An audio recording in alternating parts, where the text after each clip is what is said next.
平时我们在家又可以做些什么样的简单运动来增强肺活量，让感冒的时候呢更容易的咳痰？我们来学一手可以学。放在我们的腹部上面，然后呼吸控制，吸气，鼻子吸，嘴巴吐，重复3到5次之后，我们把我们的双手放在我们的下肋骨旁。吸满气之后，把那个肺部往外扩张，再用嘴巴吐气，这是为了让我们的气可以进入到我们肺部更多的区域，把那个痰松动。之后来到我们的第3步骤，就是我们的哈气的一个技巧，手臂放松，鼻子吸气，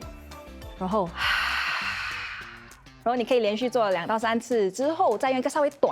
短促、有力一点的哈气，一样吸气，然后。对，当你感觉到喉咙有点痒的时候，代表说你的痰已经在喉咙的比较浅的部位了，你就可以轻轻的这样子的一个对方法，把它咳出来。是的，所以它比较不伤肺，然后比较减缓我们需要用到的力气。